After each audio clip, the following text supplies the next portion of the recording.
Jay Martzila Gami. Jessamine Abrugenia. And I am Chris L. Montances. I'm Andrew Kanya. And today we are going to tackle all about measuring energy expenditure. Energy expenditure at rest and during exercise. And all you need to do is to sit back, relax, and together, let's discover energy expenditure.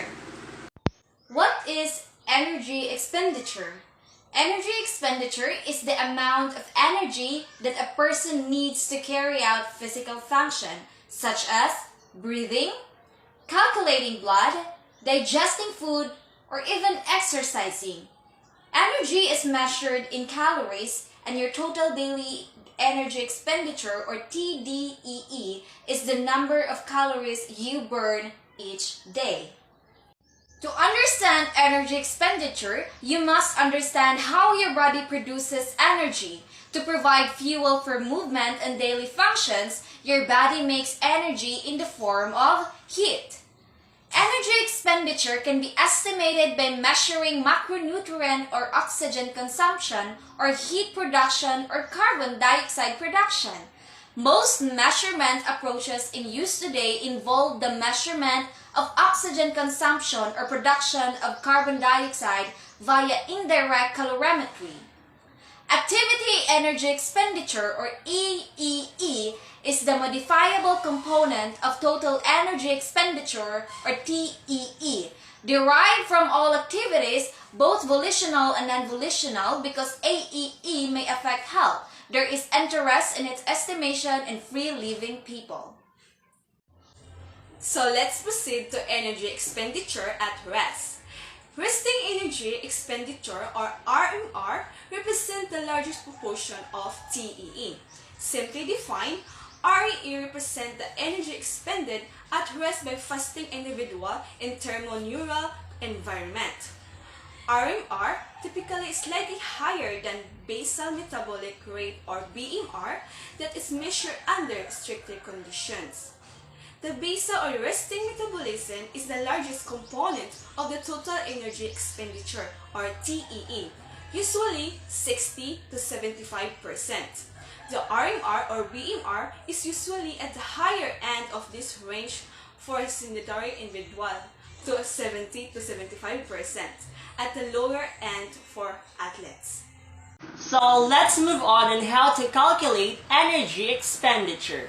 Calculating your energy expenditure is not only an essential means of hitting your target race weight, but is a key means of ensuring that you are taking in enough calories, as explained in the Pacific Health booklet. So the total energy expenditure equals energy expenditure value of activity times duration of activity in minutes times your body weight in pounds. For example, you weigh 150 pounds and you run at a pace of 7 minutes per mile for 30 minutes.